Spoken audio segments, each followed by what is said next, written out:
અમદાવાદમાં ખ્યાતિ હોસ્પિટલમાં 112 દર્દીઓના મૃત્યુના ઘટસ્ફોટ બાદ એસઆરટીની ટીમે તપાસનો ધમધમાટ શરૂ કર્યો છે। શનિવારે ડોક્ટર સંજય પાટોડિયાને સાથે રાખી ખ્યાતિ હોસ્પિટલમાં 3 કલાક સુધી સર્ચ ઓપરેશન ચાલ્યું, જેમાં અનેક મહત્વના દસ્તાવેજો હાથ લાગ્યા છે। કુલ 3800 સાહિત્ય ભરેલા 20 થેલા તપાસ માટે જપ્ત કરાયા। ડાયરેક્ટર્સ મિનિટ્સ બુક અને દર્દીઓના ડેટા ઉપરાંત ડોક્ટર તેમજ અન્ય કોર્પોરેટ પેશન્ટની સારવાર અંગેના ડેટા પણ કબજે કરાયા છે। તમામ સર્જરી અંગે તપાસ કરી અને સરકારી યોજનામાંથી ખરેખર કેટલો લાભ મેળવ્યો છે તેની પણ તપાસ કરાશે।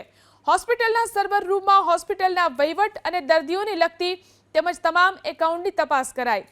સીએ અને આઈટીના કર્મચારીઓને સાથે રાખી સર્વરનો એક્સેસ મેળવી ઇલેક્ટ્રિક ડેટા પણ કબજે કરાયો।